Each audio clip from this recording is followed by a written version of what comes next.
Fundamental number 2, the posture. Believe it or not, this can be very difficult to explain to someone when I'm not with them. This is why I need you to provide, or when you're working on this, use your feel. Maybe what feels right, what feels wrong, what feels in balance, what feels out of balance. Because we've all got different bodies, we've all got different issues with our bodies, depending on what our sort of day jobs are. What are we trying to achieve with the correct posture? That can be a good starting point to helping you achieve a correct setup and the correct angles. Think about the posture from the front. Perhaps a player that tilts too much towards the target. They might strike the ground, this angle of attack would be too steep, the club would be travelling downward too much. With irons you might take big divots, with drivers you might get sky shots where they're hitting the top of the club.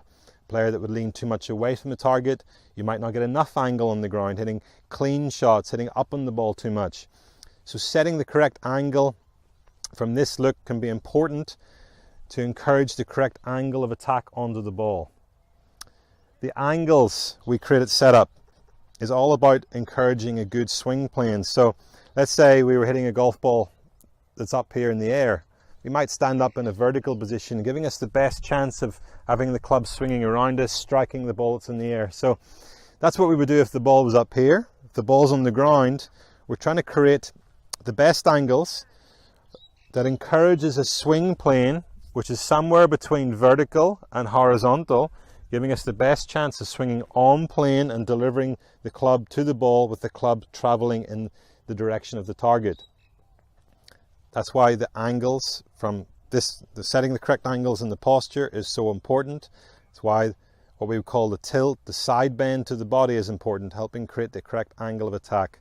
Also, a good posture will create a balanced position, one where you feel like you can swing with a lot of speed but maintain balance throughout the swing. So let's go through some ways of trying to create a good posture. Let's look at the lower body first. What I want you to do in a mirror is stand in the mirror and basically take an amount of knee flex that your knees will be intersecting, if a line was drawn straight down, somewhere in the middle of your feet. Okay, if you look straight down from an erect position, you probably just can't see your shoelaces. Your butt should definitely be behind your heels. One of the most common faults of social golfers, even into some elite players, when we spend a lot of time working on a desk or in front of us, is we get too much weight forward. Your butt has got to be behind your heels so that you feel a sensation of a very balanced toe to heel position. Close your eyes, rock between your toes and your heels, centering your balance in the middle, and also between right and left foot. As a good starting point, 50-50 would be a nice balanced position to be in. That's really going to help you swing powerfully but keep your balance. Working up into the upper body position. Now, if you were forward there at sort of 60-70 degrees, that would be incorrect.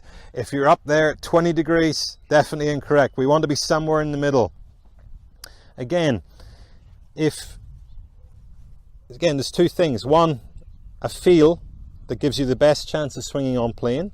But a good way of checking that is that if you drop the club from the back of your triceps, that would be sitting just in front of your knees. That's sort of telling me that you've got approximately the correct angle to your upper body. Now let's talk about a few other things which I think many players maybe go in the wrong direction of.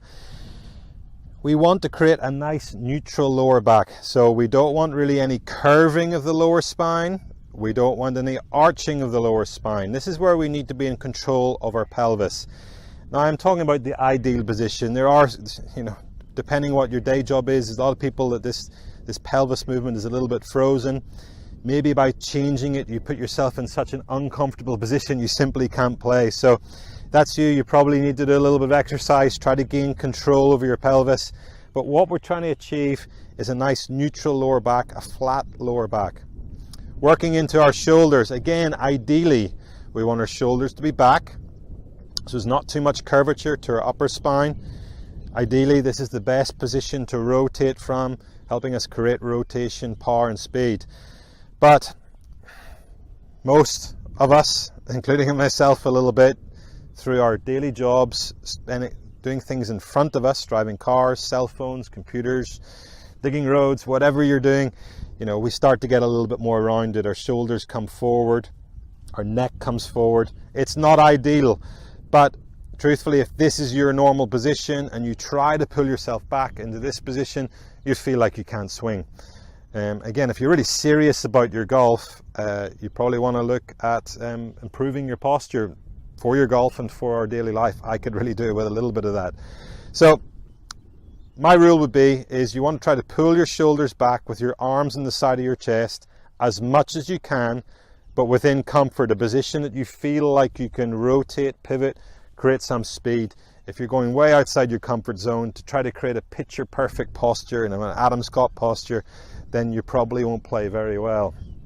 So there is the theory, and then there's also the application, applying it to you. We've got to apply a certain amount of feel to achieving that position, that correct posture for you. So go through these checkpoints: knees, middle of your feet, butt behind your heels, feeling that nice balanced position, heel to toe, right foot to left foot, spine forward, so vertical line down. When you drop the club, it's just in front of your knees. Again, apply a feel to this. If you're too much like this, you really find it difficult to put some pressure on the ball. If you're too much like this, you'll really find that you want to dig and take big divots, or you feel like you've got to sort of compensate and stand up throughout the shot. The last thing is, as I made mention to at the beginning of this video, was the upper body angle in relation to the target.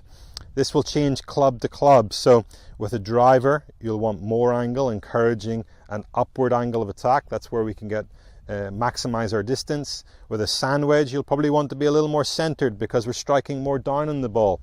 So it will change club to club, but maybe as a reference, with your longer clubs, you probably want about 10 degrees, just so your left ear comes onto the ball when you have the correct ball position, which we're going to look at in the stance and ball position video. With your shorter clubs, you can be a little more centered. Apply some feel to this. So if I said to you, strike up on a driver, you won't stand like this. Feel like you can strike up on it. With a sand wedge, you want to feel centered, be able to take a divot. You're going to feel more centered in your setup. So that's really all there is to know about setting the correct angles, both from the front, the spine tilt, side bend as we call it, and your postural angles, knee flex, upper body angle. Probably one last thing to consider, which is connected to posture, is the distance from the ball. And this is a question I get asked a lot. What I don't like to see, and as I said, is connected to your posture, is players who stand too far from the ball. It tends to bring their shoulders forward, disconnects their arms from their body, and we see these players not really in control of the club face through impact. What I look for is a player to be connected, as I say, within their comfort zone, letting their hands hang down, and that tends to put their hands at the correct distance from their body. Checkpoint or reference point is maybe a straight line down from the end of your hands, could sit just in front of your shoelaces, or maybe a little bit more than a fist of your hand.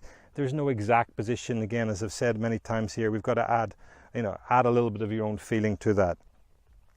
I don't mind players who tend to get closer than this. We see a lot of good players closer than the position I've just explained. They feel a stronger connection. They feel in control of the club face with their iron shots. So if you're hitting the ball well and you're a little closer than the checkpoints or the reference points I've given you, I don't think that's such a problem. So the posture, as I've said, it's a difficult one to explain to you in the camera, but hopefully that's given you some guidelines which you can go off and work on. Use the guidelines, use the checkpoints, apply some feel and common sense to it, and I think you can achieve a good posture. Remember, it's all about creating the correct angle onto the ball, encouraging a good swing plane.